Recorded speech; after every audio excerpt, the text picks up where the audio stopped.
Good morning. Former vice war criminal Dick Cheney, whose lies about weapons of mass destruction and Saddam Hussein's role in 9/11 led to the needless slaughter of nearly 1 million innocent Iraqi civilians, announced on Friday he is voting for Kamala Harris. In a statement issued by the former vice war criminal, Dick Cheney said, quote, "In our nation's 248-year history, there's never been an individual who was a greater threat to our republic than Donald Trump." Apparently Cheney never read about the 7 odd years immediately following 9/11. Cheney then said of the former President Donald Trump, quote, "He tried to steal the last election, as opposed to doing the classy thing like having it handed to him by the Supreme Court." Cheney went on to say, quote, "Trump used lies and violence to keep himself in power after the voters had rejected him. He can never be trusted with power again." Cheney then went on to say, "As citizens, we each have a duty to put country above partisanship, to defend our Constitution. That is why I will be casting my vote for Vice President Kamala Harris." You know, I make fun of the former vice war criminal who was responsible for the needless slaughter of 1 million innocent Iraqis. I always say he should be arrested and frog-marched before the International Criminal Court. I often say one of the reasons Trump has been able to get away with so much is because vice war criminal Dick Cheney established the precedent for just how much people in charge can get away with. I mean, besides staging an illegal invasion of Iraq that needlessly killed 1 million innocent Iraqis, vice war criminal Dick Cheney was at the same time pocketing millions, throwing no-bid government contracts at his old company, Halliburton, to help our military fight that illegal war in Iraq. And after all those crimes against humanity, vice war criminal Dick Cheney not only stayed out of prison, they gave him a new heart. You know, you tore the Constitution apart, killed 1 million innocent Iraqis, and you got so rich doing that, there's really nothing we can buy you as a thank you gift because you already have everything. So here, take a new heart. Take a new heart. And by the looks of things, you're really taking care of that new heart, Dick Cheney, working out and watching what you eat. But in all fairness, former vice war criminal Dick Cheney did endorse Kamala Harris on Friday. And you got to give credit where credit is due. So, former vice war criminal Dick Cheney, after reading your endorsement of Kamala Harris for president, I just want to say from the bottom of my heart, not since Hitler built the Autobahn. Not since Hitler built the Autobahn. Hitler built the Autobahn. People are still driving on it. Former vice war criminal Dick Cheney, you're endorsing Kamala Harris. Good on you. Not since Hitler built the Autobahn. Let's all give the man a biscuit. In an interview with Mark Leibovich of Atlantic Magazine, Mark Leibovich is one of my favorite writers.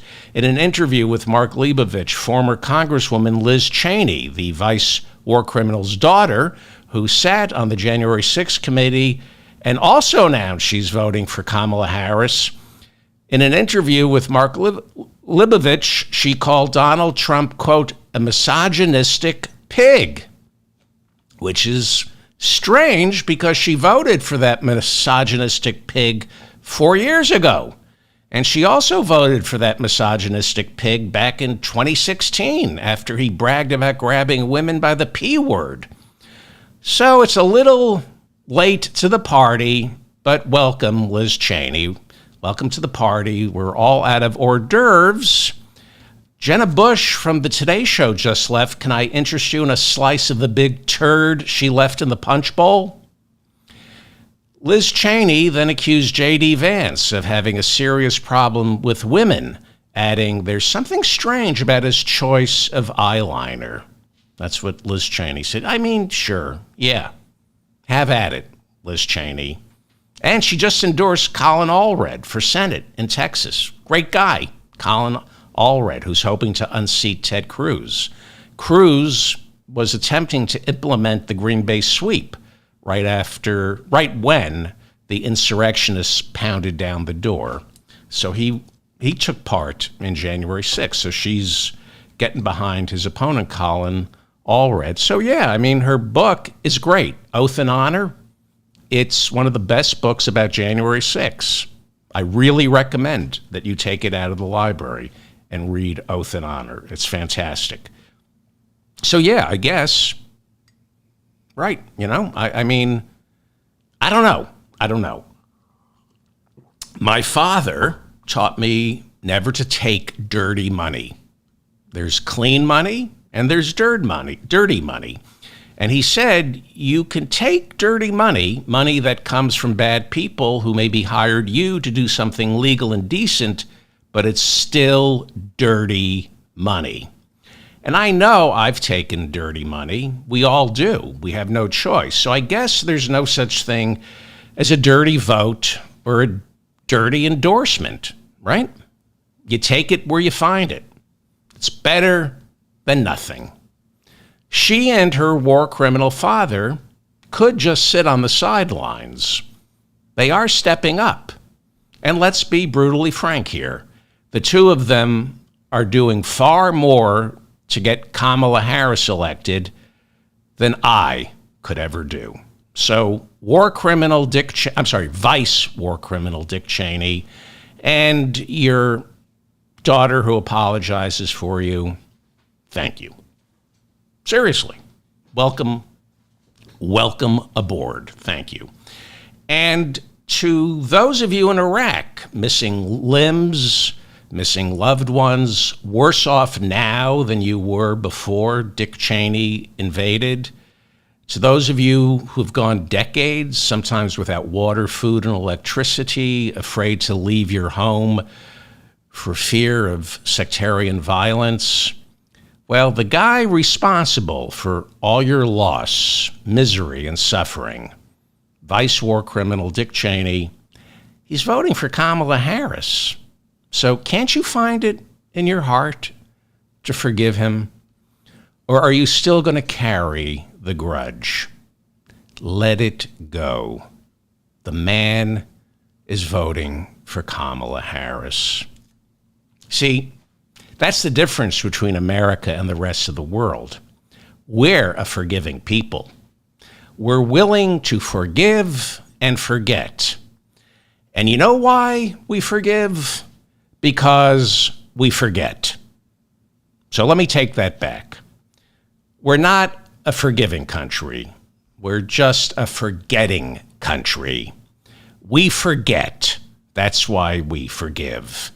We're just forgetful. We forgot who Dick Cheney is because we're stupid. We're a stupid country. And we have to be stupid. They have to keep us this stupid. Otherwise, we wouldn't let them spend $1 trillion a year to build weapons to kill enemies that don't exist. And that would be $1 trillion that we know of. We spend more on weapons than the rest of the world combined. And that's only because we're dumber than the entire world combined. And we're immoral. We're immoral.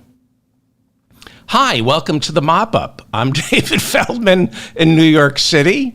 Thank you for finding me. It's September 7th, 2024. Please like this episode and, of course, share it.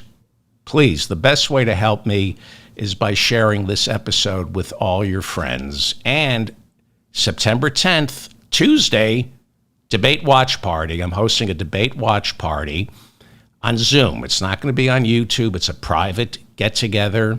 If you would like to attend, the link is in the description of this episode. You can also find the link over at shopdavidfeldman.com or over at davidfeldmanshow.com. We're going to Watch the debate at 9 o'clock Eastern. The doors open. I'm opening the doors at 8:30 p.m. We're going to goof around and talk.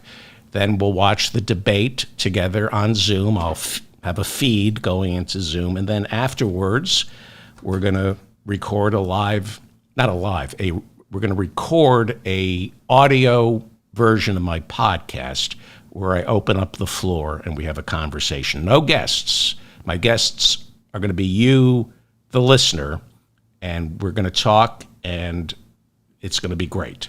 So if you would like to attend, I'm charging $3 to keep the lights on, to pay for some of the costs, and to keep the MAGA morons out.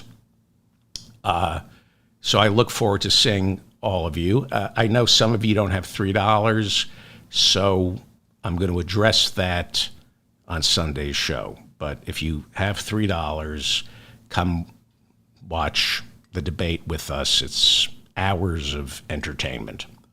Okay. Can you tell I'm in a good mood today? I love the world today. It's a great world. Donald Trump addressed the country's largest police union on Friday, calling himself the law and order candidate, just hours after a Manhattan judge postponed sentencing in Donald Trump's hush money case, where Trump was convicted on 34 felony counts. The law and order candidate spoke to police also on the same day. He was in a New York City federal courtroom appealing a jury's decision ordering him to pay more than $80 million to E. Jean Carroll, a woman he sexually assaulted and then defamed.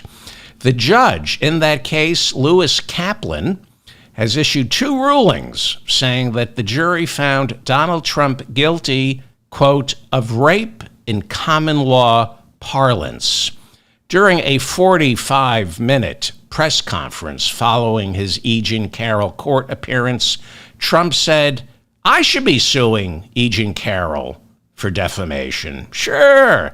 Hey, why don't you sue her for rape while you're at it? With this Supreme Court, you could actually win.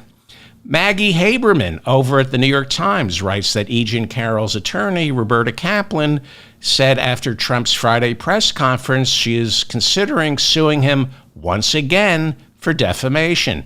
He's got to stop saying, I never met E. Jean Carroll. That's defamation.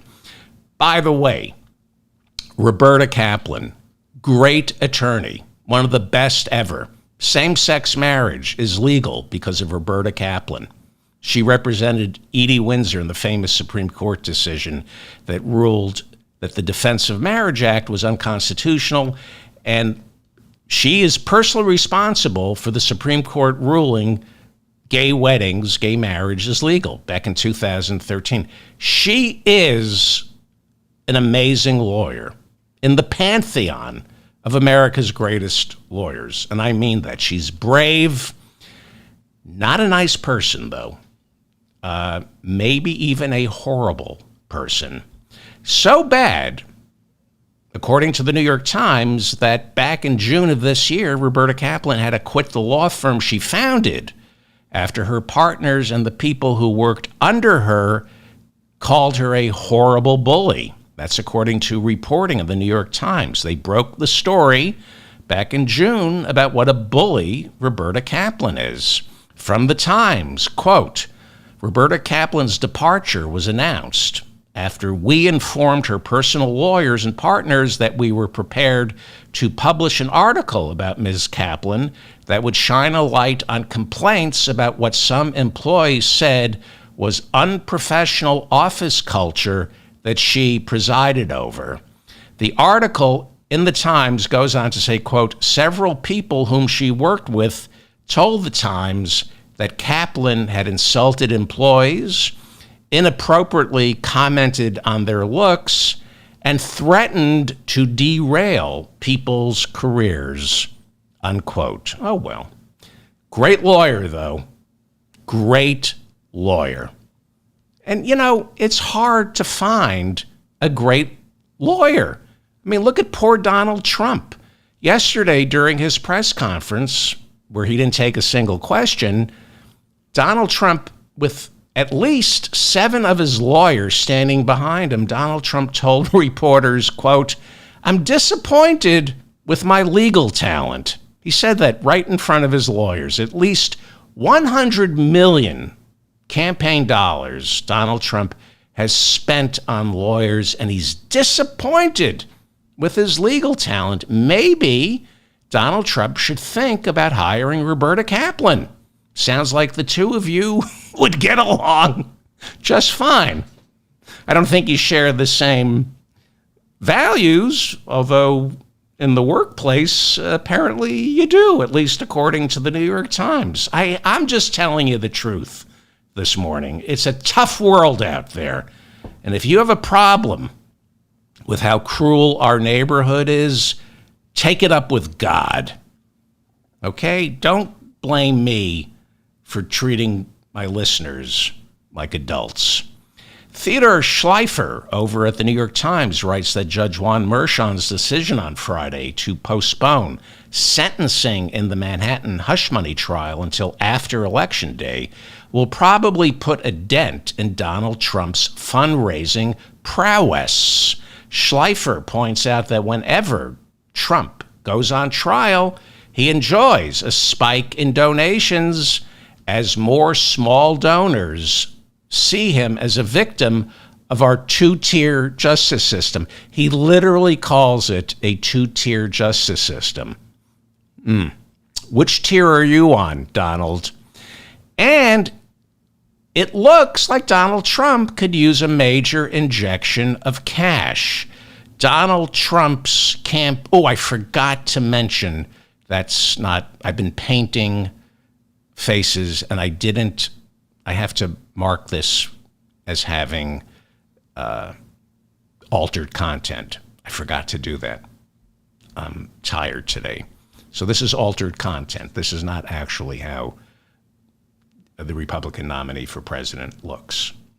Donald Trump's campaign doesn't have enough money. He's not raising the money he needs as Kamala Harris expands the electoral map way beyond the blue wall. Exacerbating Trump's money woes, Kamala Harris is flush with cash as she smashes past new records in campaign fundraising.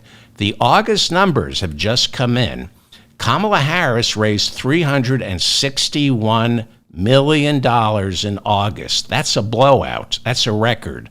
Unprecedented. While Donald Trump only raised $131 million. Even worse for Trump, he raised $9 million less in August than he did in July. The trend line is heading down, heading towards Election Day. 4 years ago, Donald Trump's August rake was $210 million. That's $80 million less than this past August. And the bulk of Trump's campaign cash now comes from wealthy donors, unlike 2016 when most of his money was from small donors. That lays bare a mammoth problem for Donald Trump come November. Why? Well, small donations reflect voter enthusiasm. Kamala Harris is getting a lot from small donors.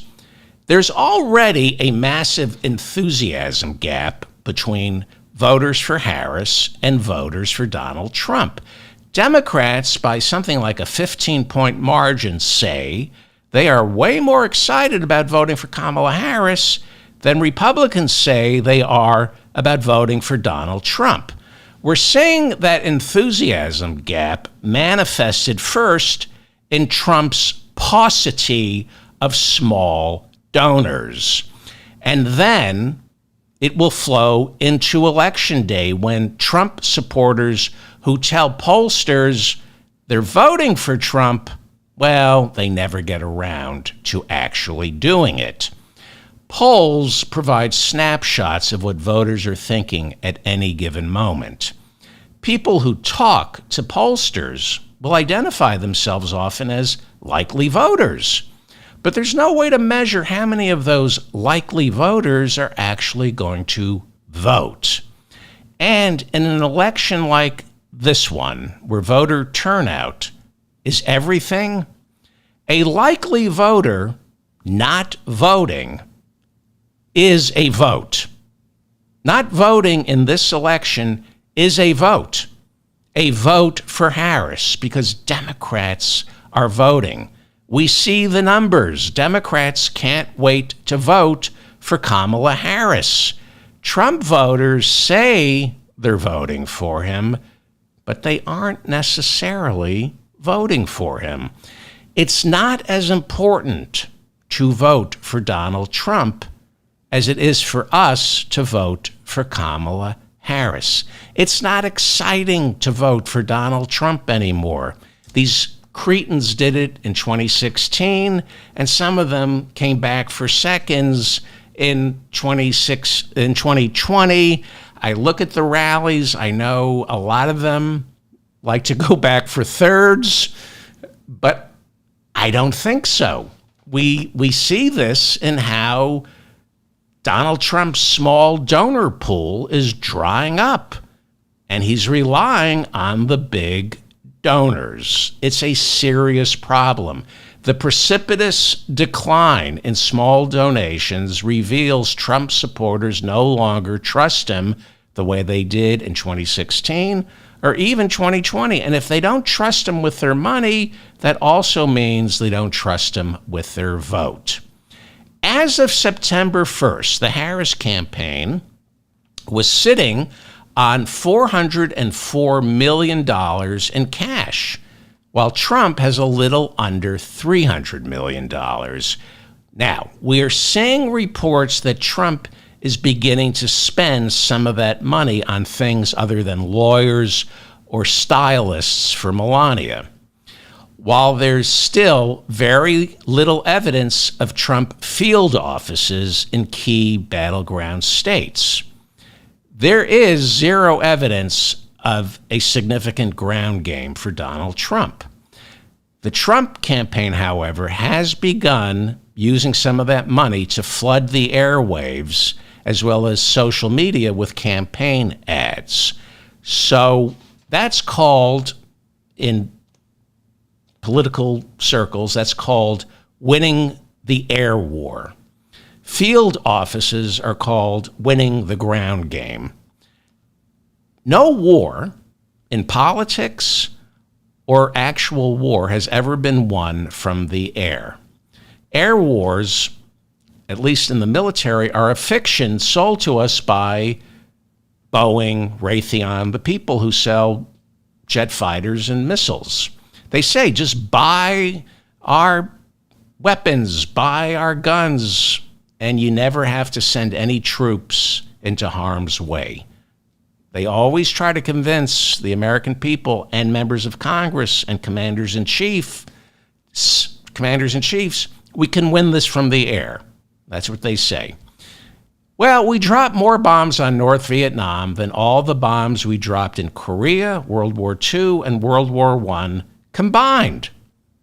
Okay, we wanted to win it just from the air, but we still had to send 500,000 troops over there. Nearly 60,000 Americans died.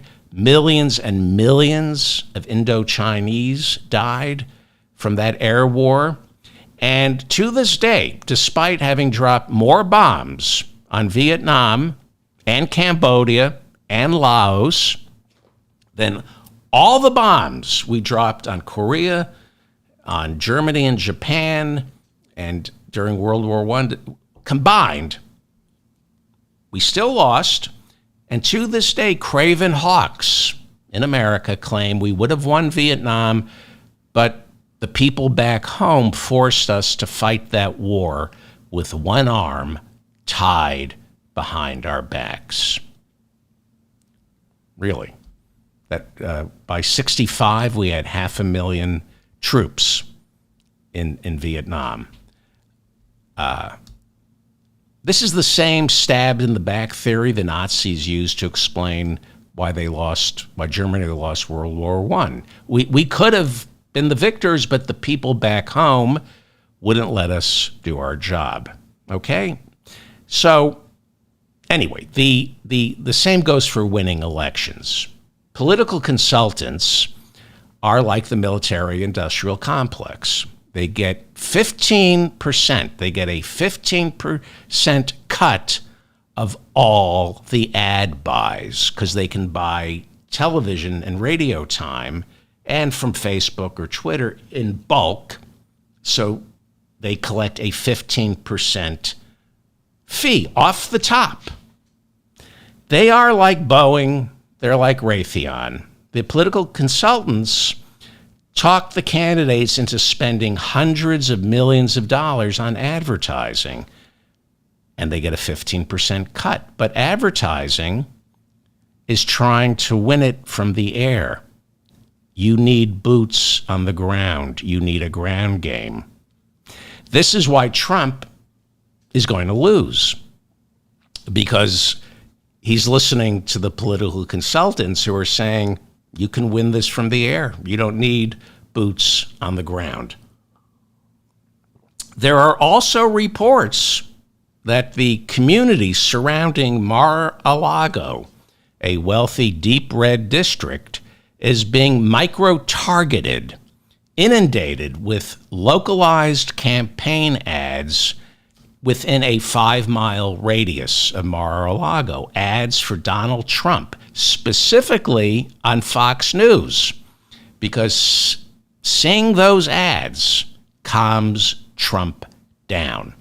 The campaign is literally wasting hundreds of thousands of dollars on advertising within a 5-mile radius of Mar-a-Lago just so Trump is convinced that there's advertising out there. There's absolutely no need to target a 5-mile radius around Mar-a-Lago. Those are very rich people. He's got their vote. Well, after Trump's 45-minute press conference, where he took no questions, he's busy complaining that Harris won't talk to the press.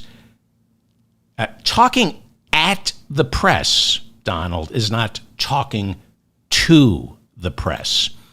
After his 45-minute press conference, where he didn't take any questions, Donald Trump left New York, boarded Trump Force One, and headed down to Charlotte, North Carolina, to pick up what is now his third endorsement from the National Fraternal Order of Police. It is America's largest police union with nearly 350,000 members. You know, Republicans hate unions, but not police unions. In his speech, Trump tried to lighten the mood by making fun of Nancy Pelosi's husband, Paul, who nearly died after being brutally attacked with a hammer by an intruder. He mocked Paul Pelosi getting hammered in the head because, you know, when you're delivering a speech, it's always good to open with a joke. And then Trump spread the lie about rising crime in America, which is now hitting record lows after spiking during the final year of the Trump administration. Trump has told so many lies about crime in America, it has actually forced some police chiefs to correct his record, but very few. I'm going to talk about one in Aurora, Colorado in a second. But he's told so many lies about crime in America. Isn't it somewhat counterintuitive for the largest police union in the country to endorse Donald Trump, who keeps lying about the job they're doing? Crime is down. Murder is down. Police officers should be taking victory laps, but instead they're embracing the one candidate who says they suck at their job. Whose fault is it if the crime rate is going up? We spend more on cops than ever before. Whose fault is it? You would have to blame the cops for the lousy crime rate, but they're doing a good job according to all the statistics. So why would they support Donald Trump? I've always questioned the wisdom of police chiefs taking money from the National Rifle Association. The NRA gives money to police chiefs. I've always questioned police chiefs endorsing Republican candidates like Donald Trump, who openly opposes an assault weapons ban. It's the police. We saw in Uvalde. It's the police more than anybody else in this country who should want these guns, especially the AR-15s, off the street. And while some police chiefs do speak out against guns, very few do. And I always wonder why there aren't any police chiefs who stand up to Trump and say, hey, you're lying. Crime is down. The murder rate is down. My cops are keeping people safe, which is true. They're mostly keeping property safe, but they also inadvertently sometimes keep people safe. And by the way, it is un-American to blindly love the cops the way Donald Trump and the Republicans do. In the past, when Nixon ran as the law and order candidate in '68, it reeked of fascism, but with Trump, it is fascism. It is un-American not to question and be suspicious of our cops. Read the Bill of Rights. Read the first 10 amendments to our Constitution. Practically every single one of those first 10 amendments are about reining in the power of cops. Our founding fathers instilled into our DNA a mistrust, a distrust for anyone wielding government authority. And the fact that the largest police union in America just endorsed Donald Trump once again should tell you everything you need to know about the connection between police and fascism. Donald Trump is a fascist, okay? Donald Trump is a fascist. The fascist playbook is all about embracing local police, giving local police your support, flattering the local police, because it is the local police who get away with anything, especially when it comes to political violence in the name of a leader. Not state-sanctioned violence, political violence. You'll notice Trump and his Republicans despise the FBI. They want to defund the FBI. They literally talk. They've introduced bills to zero out the salary of Christopher Wray, the FBI director. They want to pay him $1 a year. They despise our Justice Department, and yet they love the local police. Because the FBI, why do they hate the FBI? Because the FBI is basically a bunch of cops with law degrees, with CPAs. And the FBI, well, they prosecute people like Donald Trump. So, according to the Republicans and Donald Trump, the FBI is part of the deep, dark state. But cops, especially off-duty or retired cops, they pick up work from someone like Donald Trump. They do security for him. And he flatters cops. Trump is never getting arrested for a street crime, like raping E. Jean Carroll. He's white. He's wealthy. He pays the cops to protect property. So they think he loves them. He's a fascist, and I'm being generous. He's a Nazi. I'm going to talk more about Tucker Carlson in a second.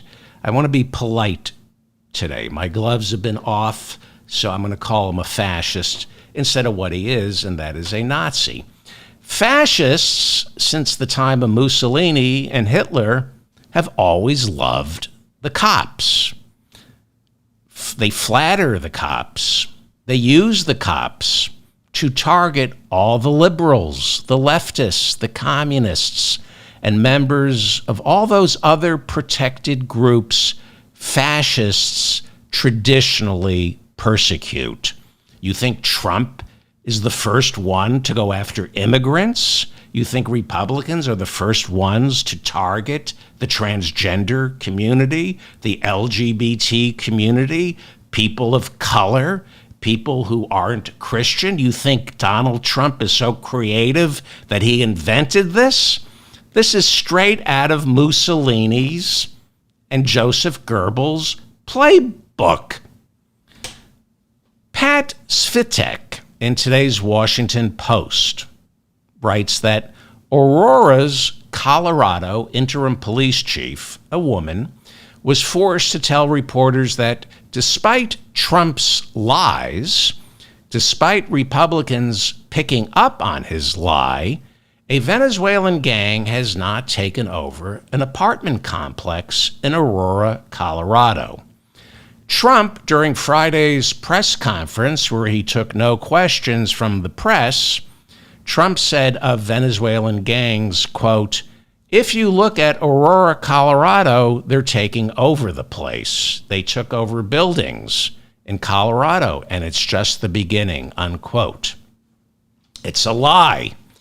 Heather Morris, the interim police chief for Aurora, Colorado, issued a statement yesterday saying there is no evidence of any gangs from Venezuela or any gangs running any apartment complexes here in Aurora, Colorado. Simon Levine, covering Trump's police union speech that took place on Friday. Simon Levine writes for the New York Times. He says that Trump promised cops that when elected, he would bring back stop and frisk by doling out federal grants to any police department that restores the practice. And they applauded. Now, cops love stop and frisk because it makes it look like they're working.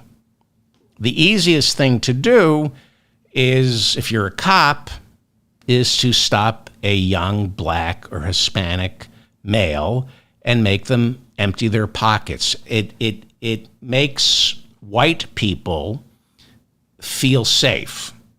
Doesn't prevent crime, but it's cosmetically, it looks like the cops are working, but they're not really doing their job. They're not going after real crime. They're just harassing young black and Hispanic men, which cops, a lot of cops, like to do. Makes them why some become cops. They want to harass young men. In his speech, Donald Trump sang the praises of Rudy Giuliani, saying when Rudy was mayor of New York City, Rudy proved how effective stop and frisks were in stopping crime. Not true. It has no relationship to stopping crime. A judge in 2013 ruled that Giuliani's stop and frisk program violated our Constitution's Fourth Amendment, which prohibits illegal search and seizure. Like I said, the first 10 amendments are all about mostly what the cops cannot do to us.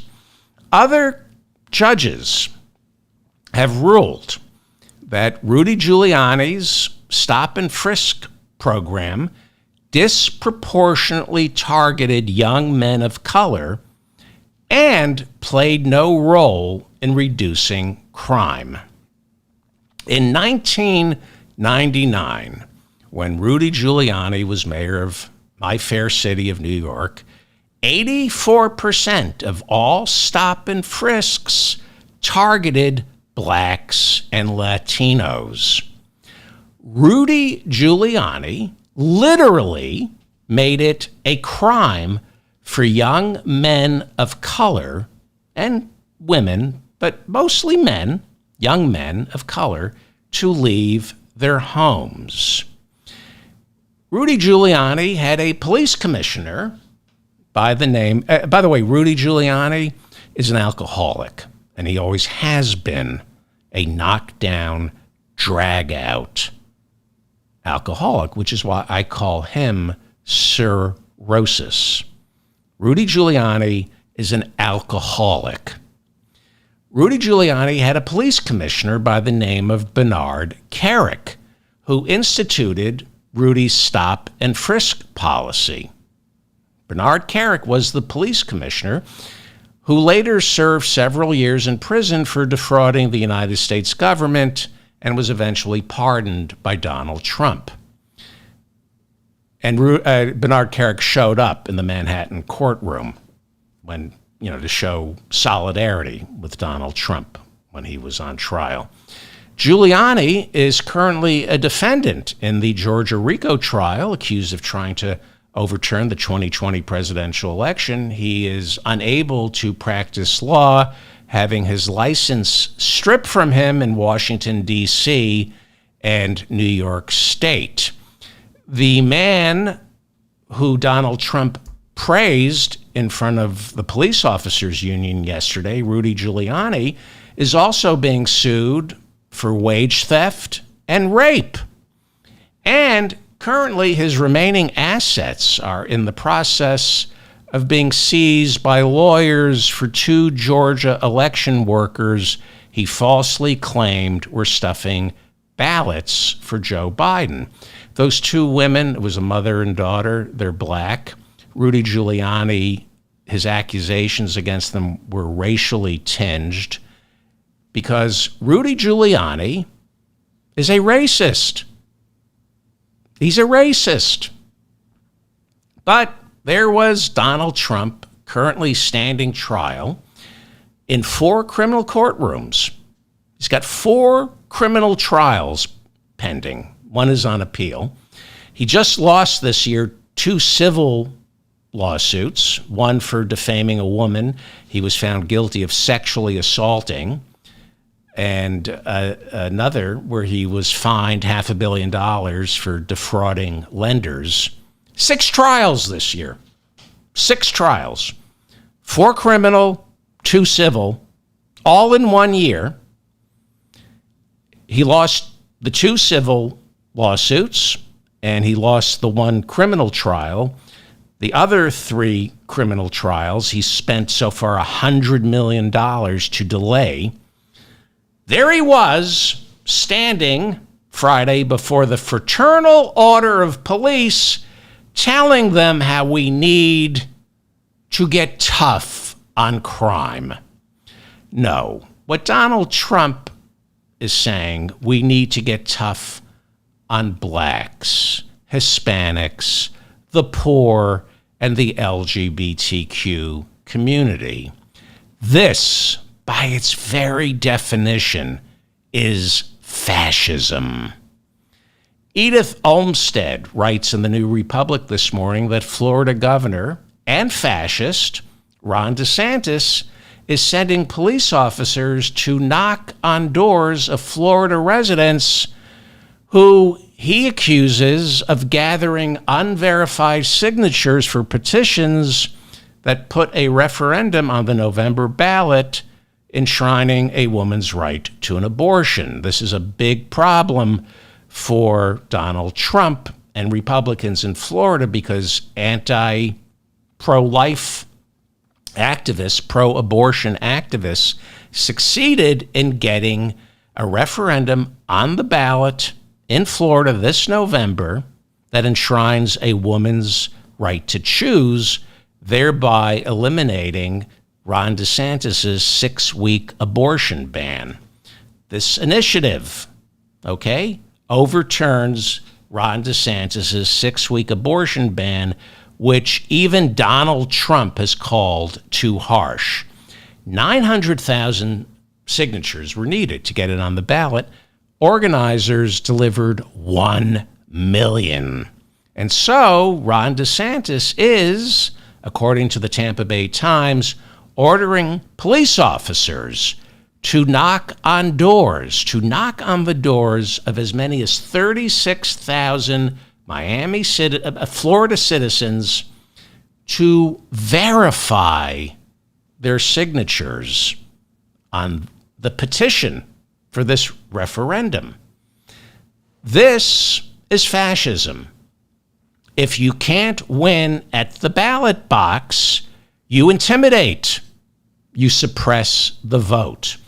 One resident of Fort Myers, Florida, said police knocked on his door with a 10-page file on him, including his driver's license and personal information, wanting to know whether or not he did in fact sign the petition.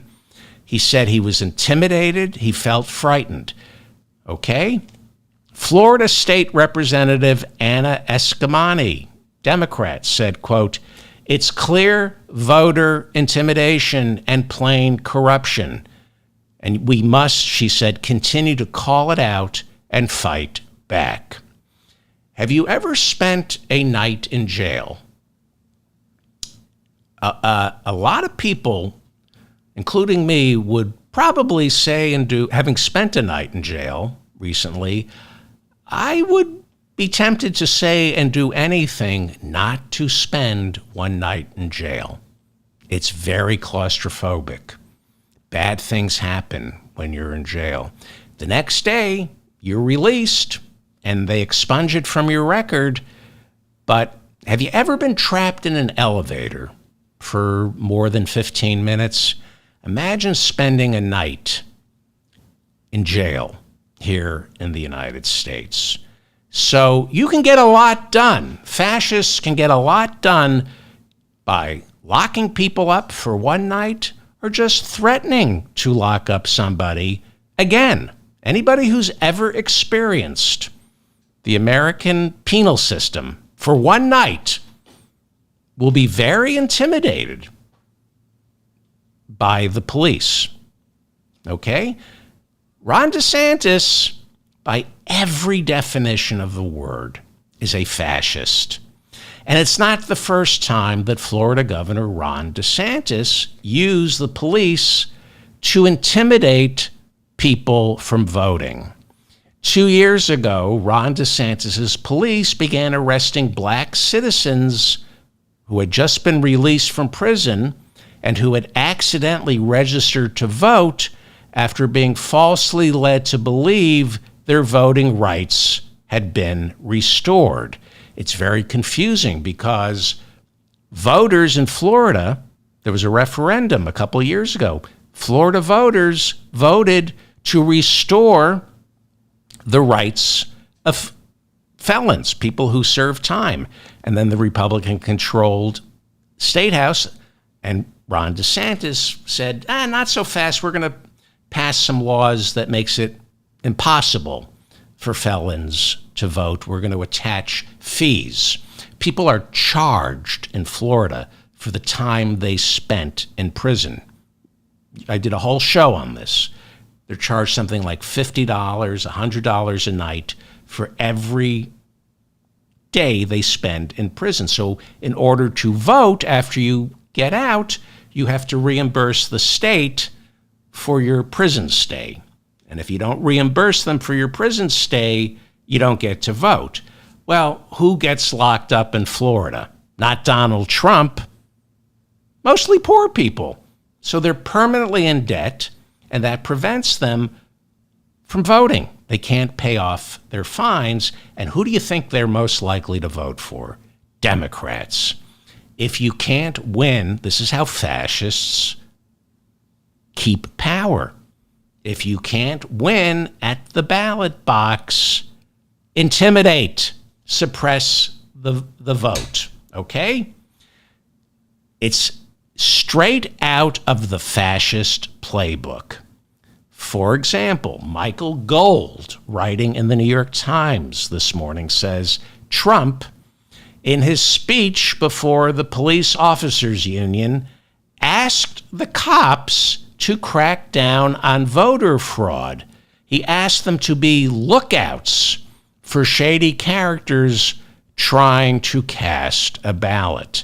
This is what Donald Trump literally said to the police in North Carolina. Quote, "You can keep voter fraud down just by watching. Because believe it or not, they're afraid of that badge. They're afraid of you people. They're afraid of that badge more than anything else, unquote. Well, that is true.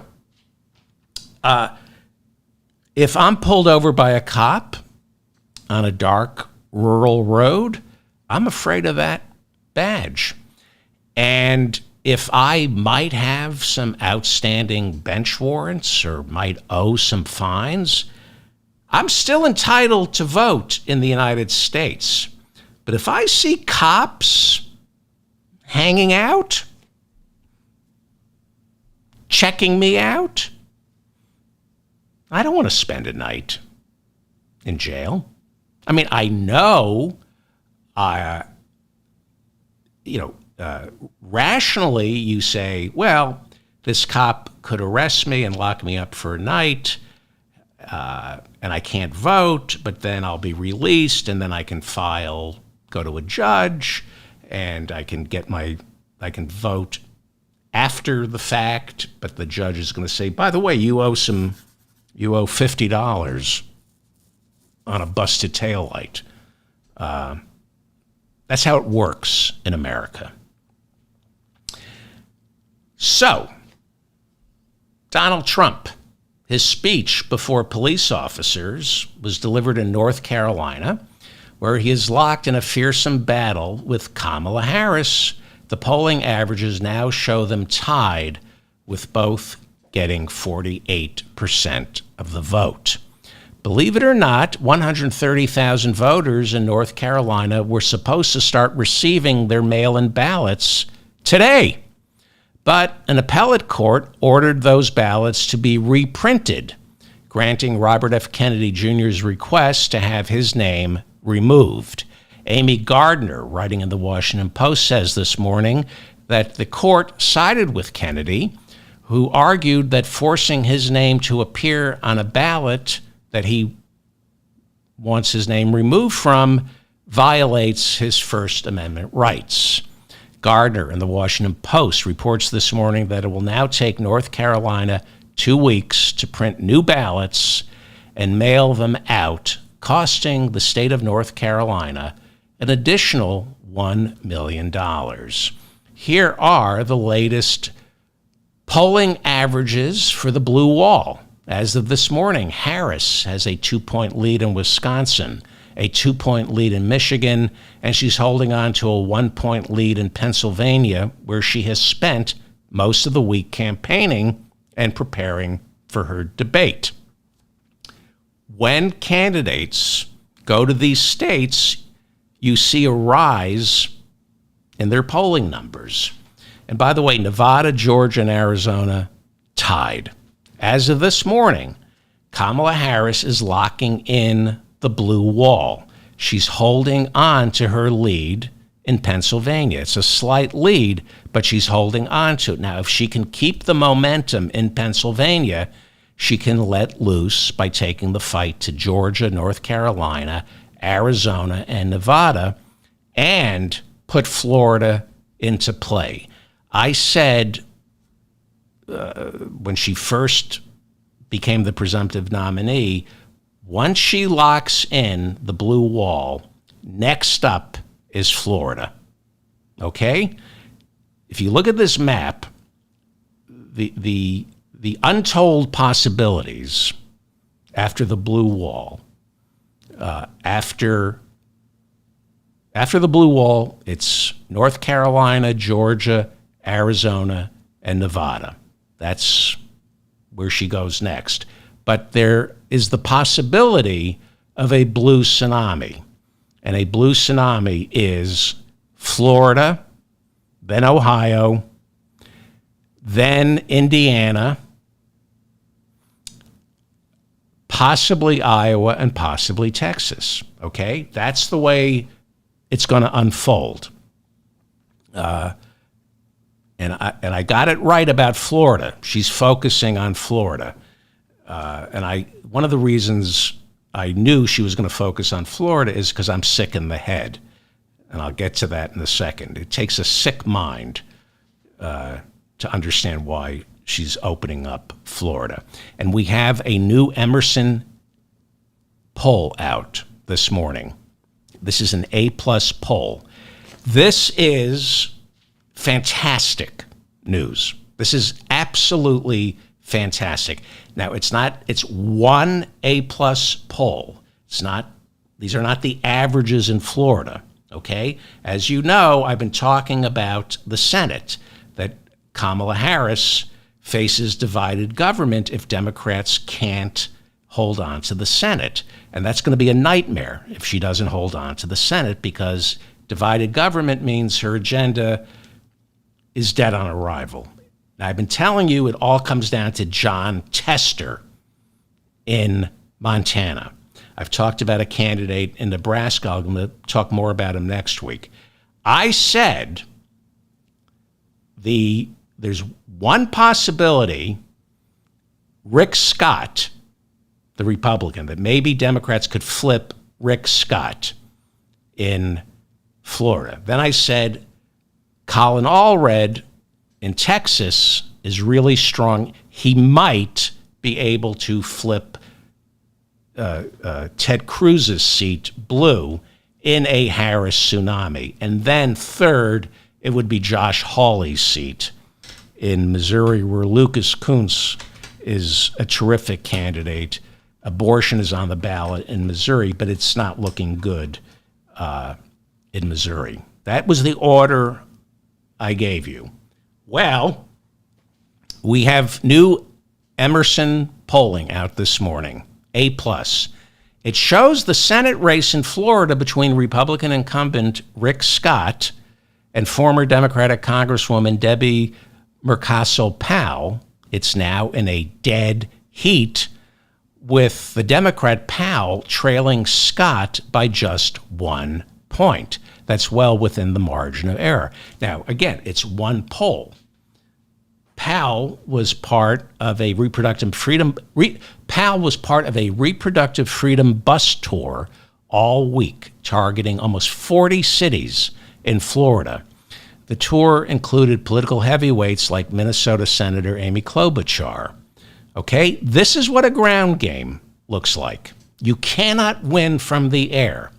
Harris and Walz have not gone down to Florida yet, but they will. But this is the importance of a ground game. A bus tour all week, and now we see the Democrat Powell within striking distance. We will be seeing Harris and Walz taking the fight to Florida once Pennsylvania looks like a lock. Mark my words, the first place she wants to start expanding the map is in Florida. And how do I know that? Because I'm mentally ill, and I know how to get under Donald Trump's skin, and so does Kamala Harris, okay? She is going to take it to Florida because that's Donald Trump's home. His ego is way too fragile to lose Florida. And he will divert what little resources he has to make sure she doesn't beat him in Florida. Florida is psychological warfare. Trump's brain will short circuit even more at the thought of losing Florida. She's taking it to Florida. She doesn't need to win Florida.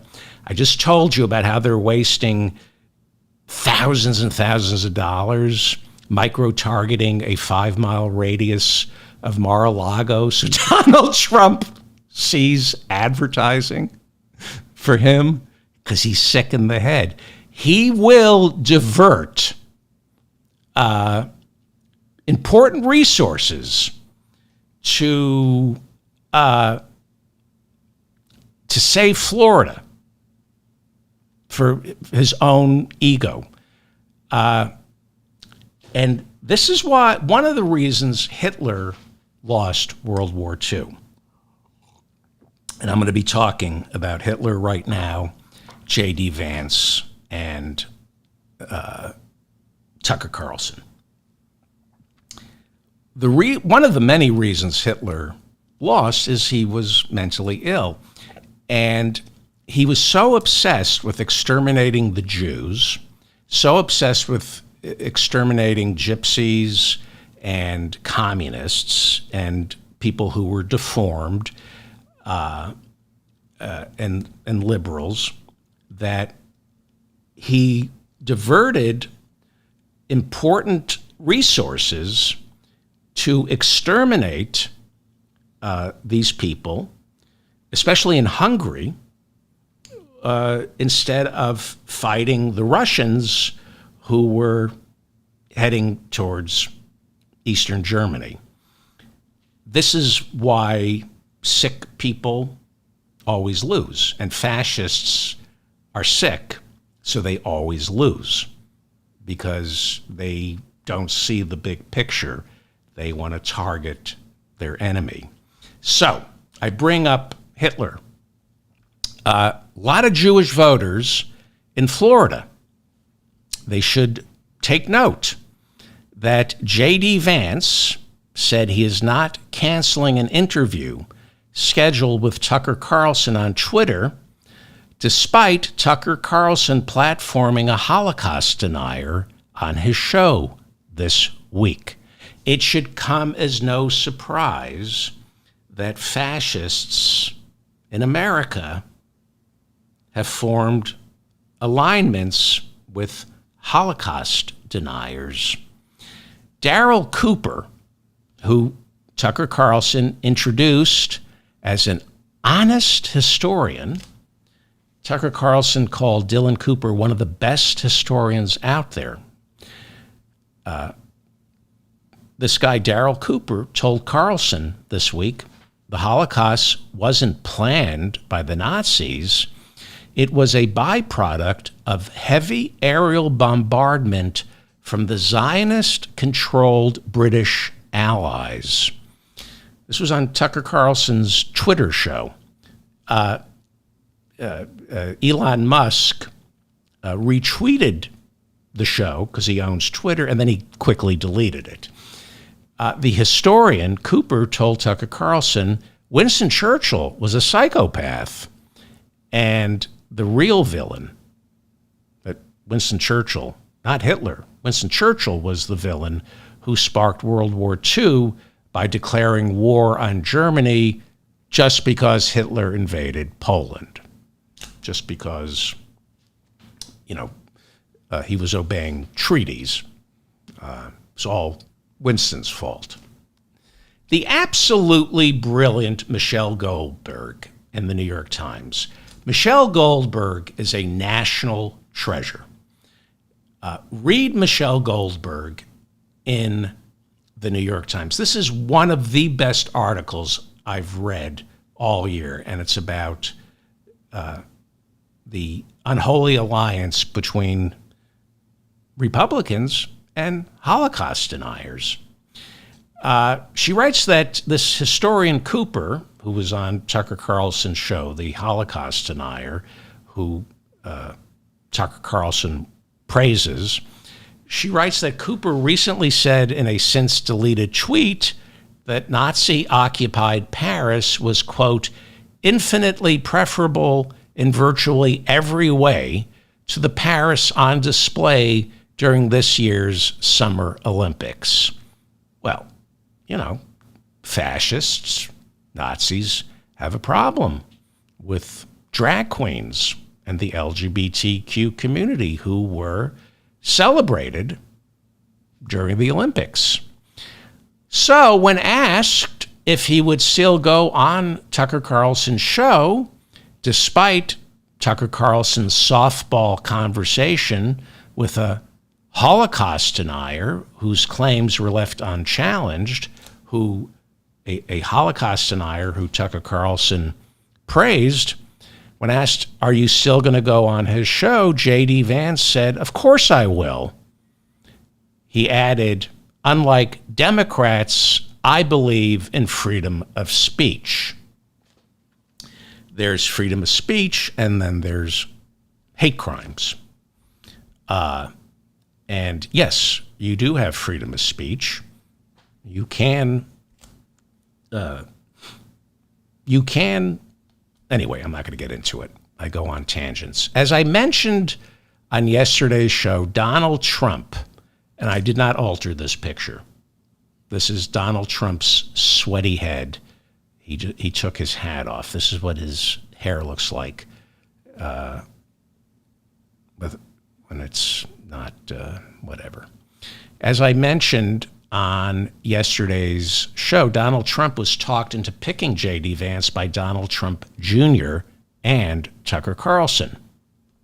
They both said you need a running mate who is even more MAGA than Trump. That way the deep, dark state won't attempt to impeach or assassinate you. These are really bad people. They really are. And you got to get to work to decimate them at the ballot box. They are fascists. They are. They are fascists. Can it happen in America? Well, we do have fascists. We do have fascists. And the Republican Party has been transformed into a balls-to-the-wall fascist party. This is the mop-up for September 7th, 2024. I'm David Feldman in New York City. Thank you for finding me. Please like this episode so I remain in your feed. Subscribe to this channel, and I cannot stress this enough. Please share. Please, I only have you. Whatever audience I have is because of my audience. It's weird. I have an audience because of my audience. I'm not part of a media conglomerate that tricks you into listening to me, a media conglomerate that gives you no choice but to watch me, a media conglomerate that fluffs up my image and tricks you into thinking there's substance where there is none. That's why I give you transcripts for free. I want you to be able to read what I put out and compare it to what you hear on or see on mainstream media. So I want to thank my audience for my audience. Seriously, I have an audience because of my audience. It's weird. Thank you all for copying the link to this show and pasting it in emails, texts, social media, and those chat rooms you go on late at night while you think your wife is sleeping. Thank you for forwarding these episodes. I sit here before you and I say, without you douchebags, I would be nothing. Which brings me, see how self-destructive I am? Cannot have to push people away. This is why all my marriages have failed. Have to push you away. I get a little too close, and I push you away. I have intimacy issues. No, I don't. I just hate people. No, I don't. I just hate a lot of people. I think a lot of people are worthy of hatred and need to be told who they are. I actually have, I'm capable of love and hero worship, but there's some bad Nazis amongst us. Okay, debate watch party. I'm going to wrap it up. I'm doing more shows, and I'm trying to stick to the 2:30 a.m. Eastern deadline. Even if the show isn't ready, I'm going to do it anyway. I'm going to try at 2:30 to do the show at 2:30 a.m. Eastern, even when I'm not prepared, like this morning, totally unprepared. Leave a comment. I read all your comments. I do. I read all your comments. Especially, I'm looking forward to the ones. Why are you going after Dick Cheney for endorsing Kamala? You're the reason she's going to lose. Okay. I can already see those comments. Liz Cheney is brave. Okay. So we're just supposed to love Bill Kristol because he's an ever-Trumper, and we're supposed to forgive all these people for their prejudice, for the blood on their hands, just because they're never-Trumpers. And we're supposed to, put them on MSNBC and have them talk to Democrats and try to move us further to where they are on the right because they hate Donald Trump, right? That's the way it's supposed to work. We're supposed to give up all our principles in a desperate attempt to get Kamala elected. Yes, we are, as a matter of fact. Yes. Maybe I'm being a little premature in going after Dick Cheney. No, he's a war criminal. He's a war criminal. Nobody's voting for Kamala Harris because Dick Cheney is voting for her. She's not going to win Wyoming. Okay? Debate Watch Party, September 10th. I'm hosting a Zoom watch party. You should probably stop listening. I'm done. I'm just going to sell my Debate Watch Party. So the show is basically over. This is me just trying to convince you to come to my Debate Watch Party. There's no value in what I'm about to say. Other than I'd like to see everybody at the Zoom watch party, September 10th. Now, you don't need Zoom. You can dial in on your phone. If you register, I'll give you some phone numbers. You can listen in on your phone. The doors will open at 8:30 p.m. Eastern Standard Time, and I'll goof around with you. We'll do sound checks, and you can watch me have a panic attack as I try to solve technical issues. And then at 9 p.m., I will pump the debate into the Zoom room, and you'll make snarky comments in the chat room. After the debate, I will then record an audio-only version of my podcast. This will never be on YouTube. It will be an audio podcast where I open the floor for conversation. No guests. It's just me listening to you. You'll do all the talking. I will listen. I hosted a debate watch party when Biden went up against Trump. What was that, June 27th, right? 27th. And I'm doing these things differently from how I've done them before. I think it's better. The way I'm doing it now, it's kind of like the live show I do on YouTube, but instead, it's not on YouTube. It's in a small Zoom room. The visuals are just me and the debate. We can't see any of the listeners who show up. You'll all be anonymous. I have no idea what you look like, and I don't care what you look like. I can barely stand the way I look. When you raise your hand to speak, your camera remains off. The only way you'll be able to express yourself is in what you write in the chat room, the questions you post in the Q&A, or if you raise your hand to speak. But your camera will not be on if you speak. This works so much better than having everyone with their screens on. It lends itself to mischief.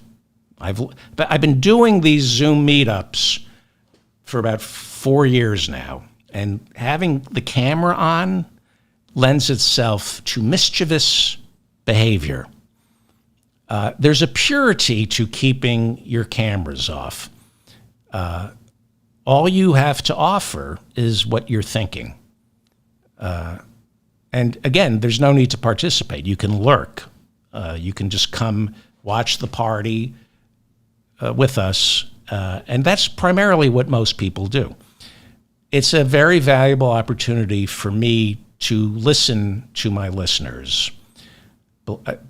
I know it's hard to believe, but I actually am a good listener. So I want to know what you're thinking. I don't want to know what you look like. I wish I didn't know what I look like. You know, in America, you can all stop listening. I would turn this off here because I'm going off on a tangent here. But in America, we have identities forced upon us. And because this is a patriarchy, because men, unfortunately, make the decisions, most of our identities are superficially established by how we appear on the outside, right? That's why men are more supposedly like pornography more than women do. I've been told that men are very visual, and women are supposedly. I should just stop the show right now, right?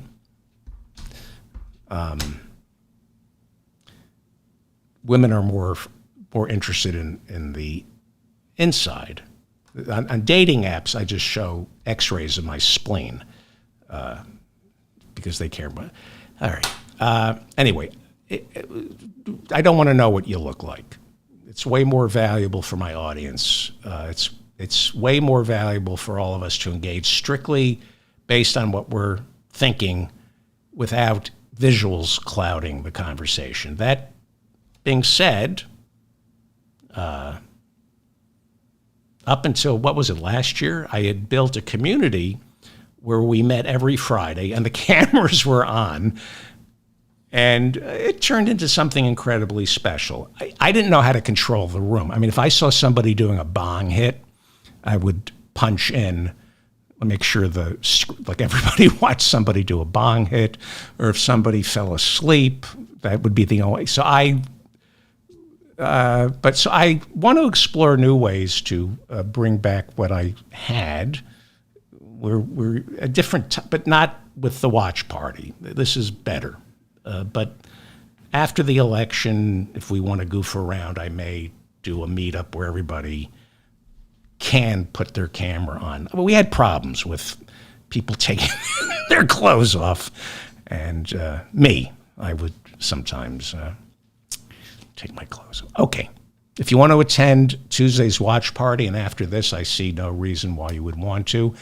The link is in the description of this episode, or you can go to shopdavidfeldman.com or davidfeldmanshow.com. You'll see a menu that takes you to the registration page.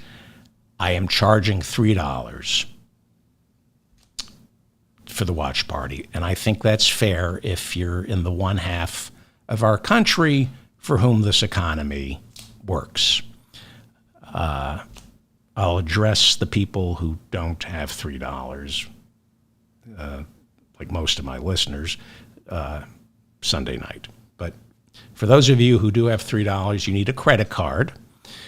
I use PayPal to secure your credit card. So this is a little confusing for some of you. You don't need to sign up for PayPal. PayPal provides a service that processes your credit card for me to make sure I have no idea what your credit card number is, okay?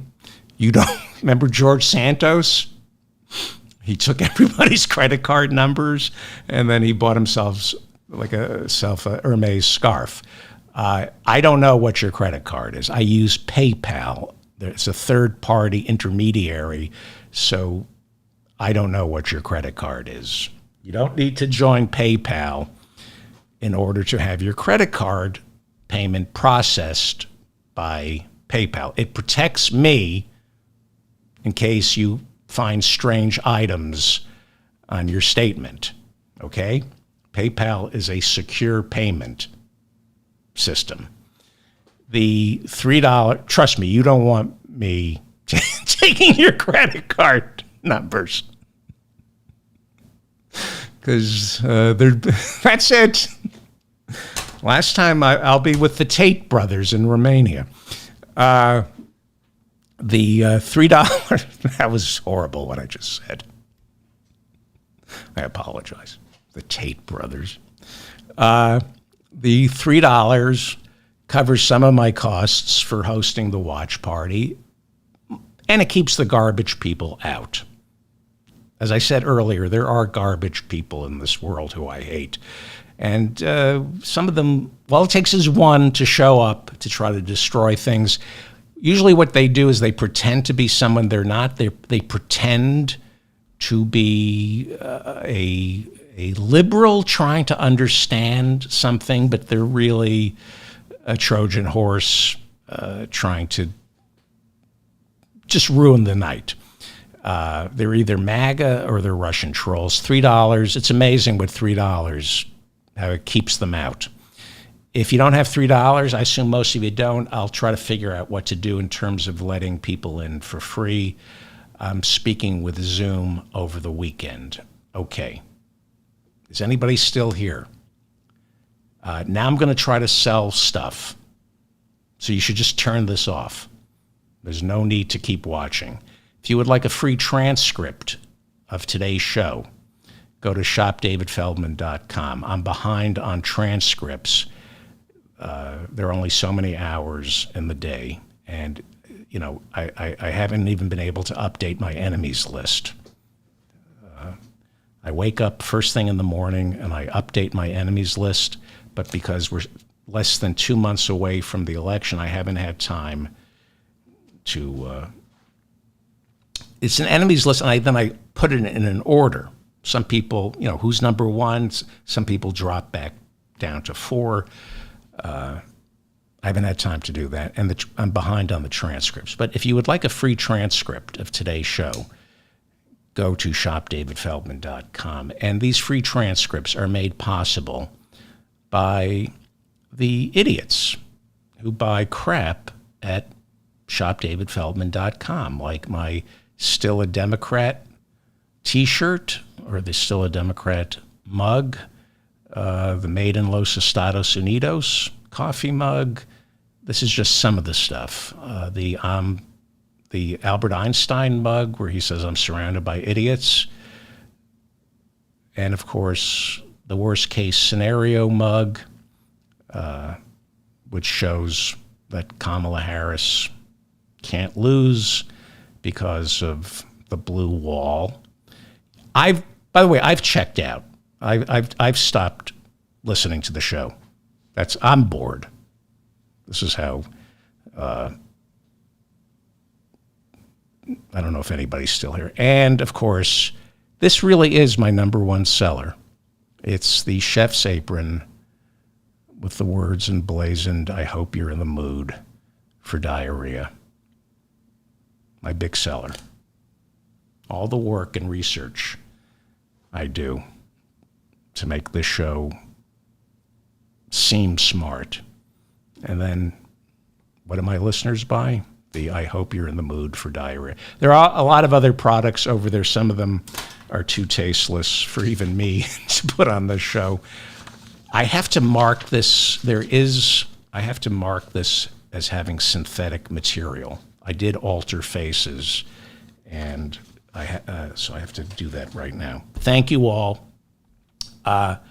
More shows at 2:30 a.m. Eastern, and no show tomorrow.